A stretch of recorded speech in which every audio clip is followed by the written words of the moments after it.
Buda, a partir dessa experiência da compaixão, né? Vocês sabem a história do Buda, né?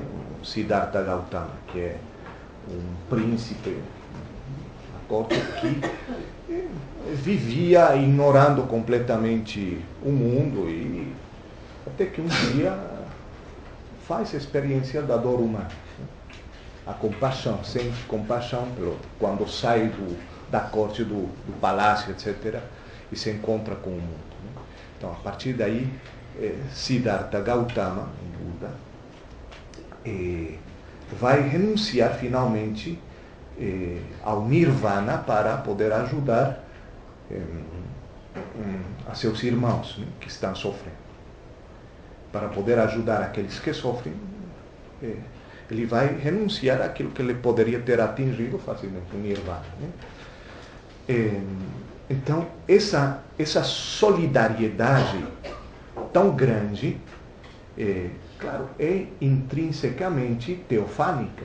Essa solidariedade com aqueles que sofrem é teofânica, ela mostra a Deus, né? Teofânica, né? Ela mostra a Deus, essa solidariedade.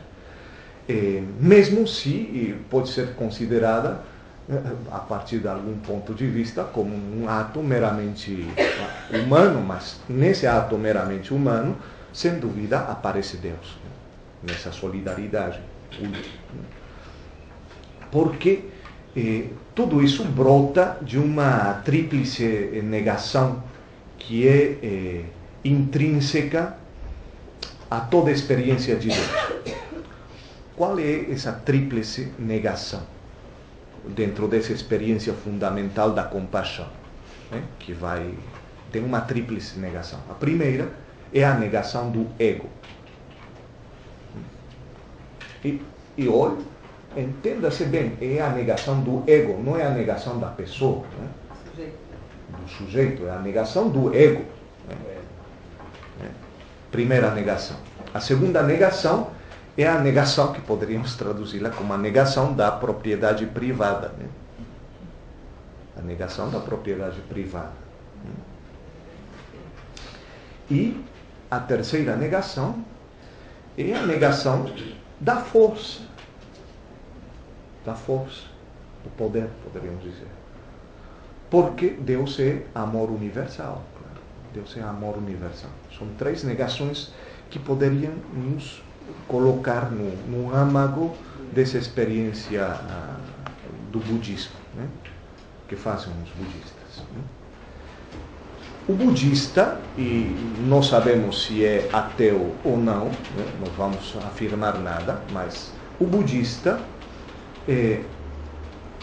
pode se oferecer, né? Já é a ação de oferecimento, poderíamos até falar em sacrifício, né? Aquele que oferece sua vida, seu ser, para os outros, né? Contra algo.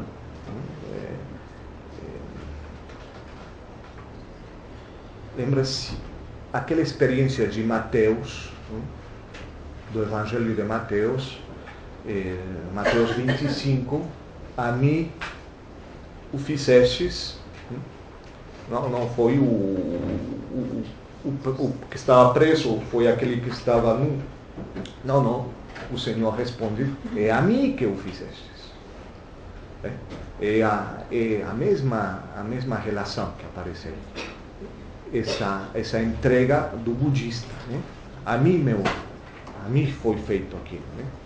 Então, certamente eu não sou muito conhecedor do budismo, mas me interesso por isso. Precisaria de estudar muito mais, mas me parece que aí está como o núcleo dessa experiência mística, né?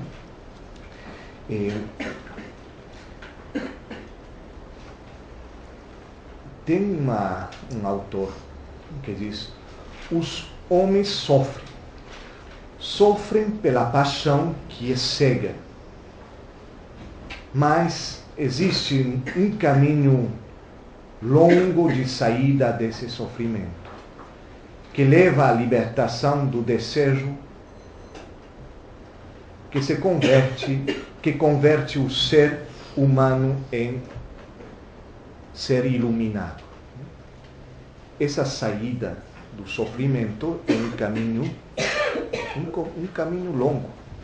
Mas quando se termina esse caminho, quando se encontra uma saída, transforma o homem num homem iluminado.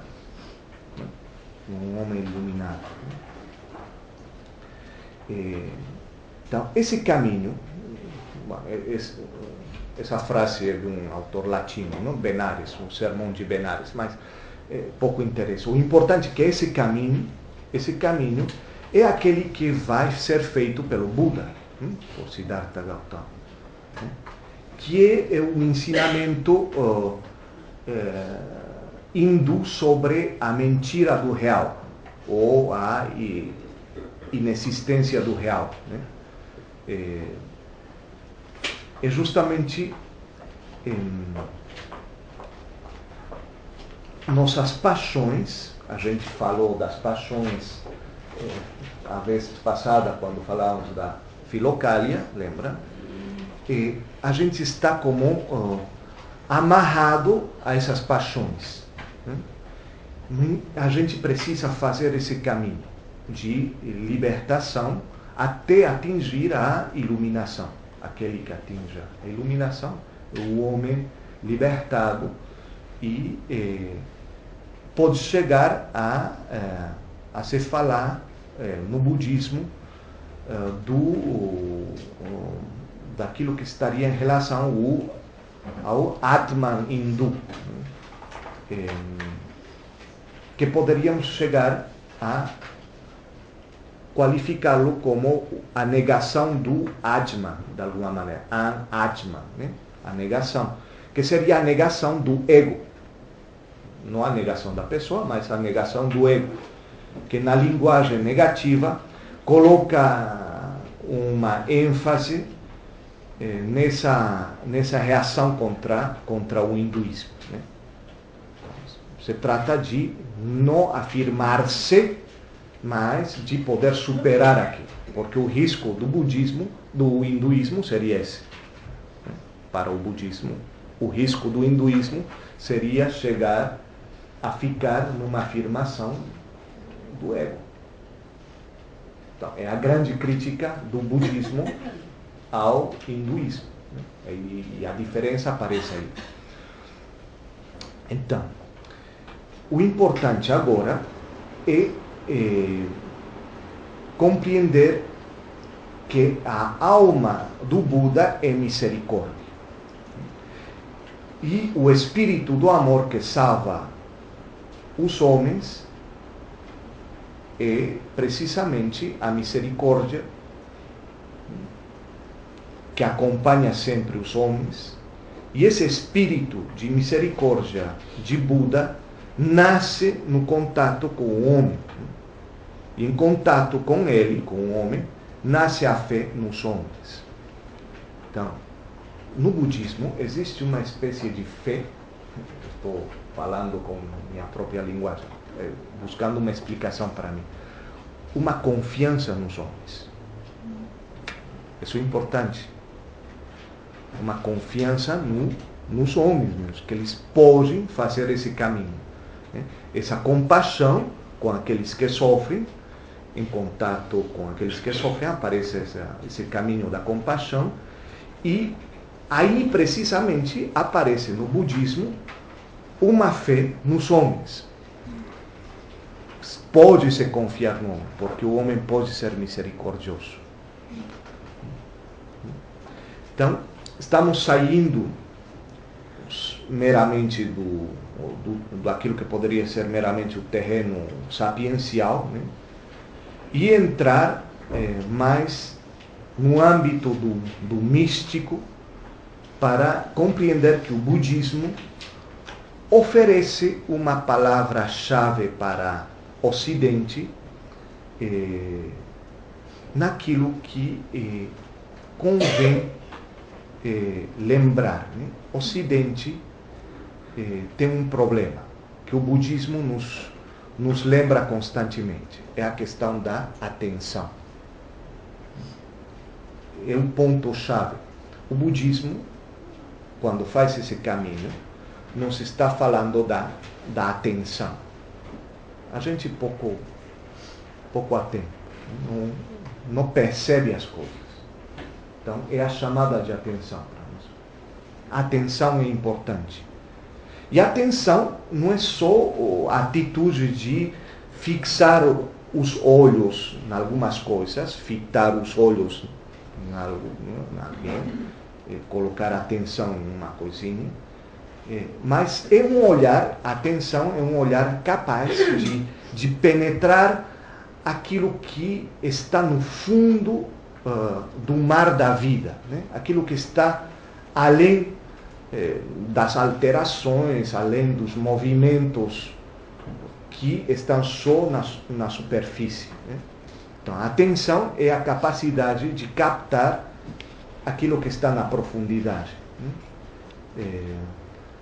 Uma experiência que pode dar ao ser humano, ao homem, a capacidade de não só enxergar com os olhos, mas enxergar também com a interioridade.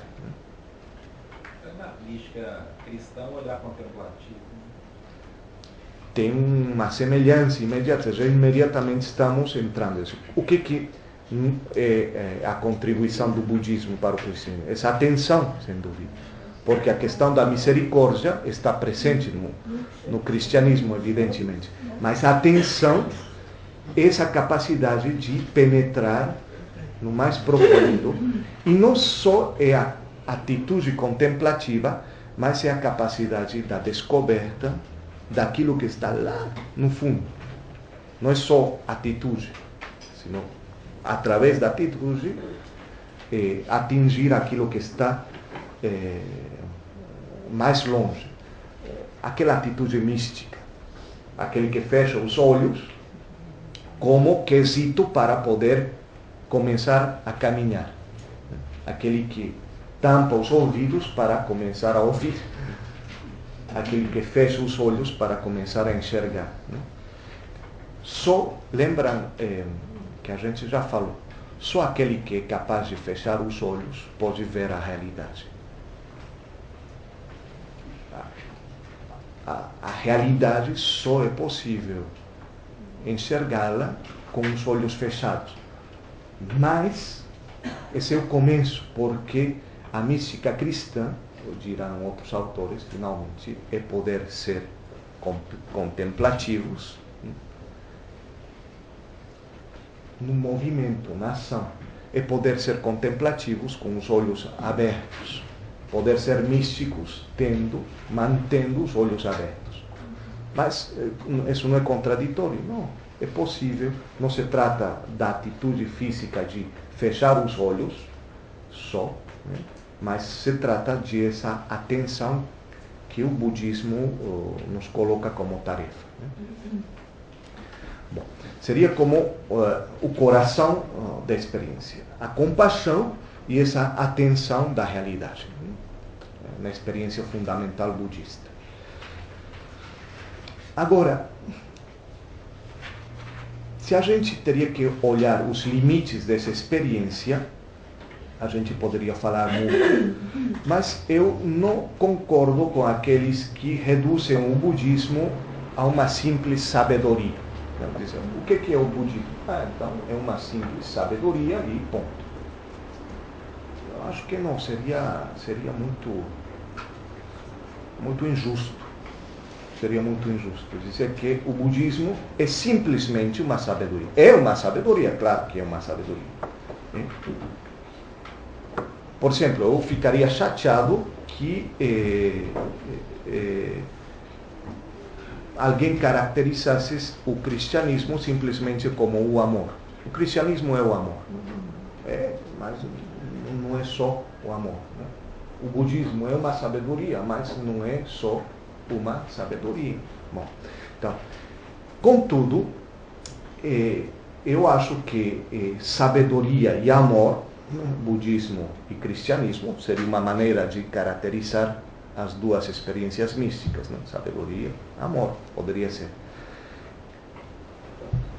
Ambas coisas estão presentes no budismo e no cristianismo. A sabedoria e o amor está presente no budismo e a sabedoria e o amor está presente no cristianismo. No entanto, no budismo é a sabedoria que leva até a misericórdia. O que é o motor, o movimento da misericórdia? Por que a misericórdia aparece como fundamental? Porque é provocada pela sabedoria, que conduz até a misericórdia. E no cristianismo, é o amor que vai nos ensinar a sabedoria. Mas, agora, talvez o que interessa é deixar claro que a experiência budista, claro, parece que se interessa só apenas ao sofrimento que o ser humano provoca a si mesmo. Ele se interessa ao sofrimento que o ser humano provoca para si, por causa da cegueira que o ser humano tem. Então, o próprio ser humano provoca um sofrimento para si, que seria a cegueira do desejo. É a cegueira do desejo que provoca o sofrimento para o ser humano. Então, o budismo se preocupa por esse tipo de sofrimento. É isso precisamente o que Gautama percebe na sua história pessoal, a partir daquela posição social privilegiada que tinha Gautama, mas essa dor deveria, sem dúvida, ser completada pelo imenso sofrimento que a paixão humana provoca ou causa nos demais homens.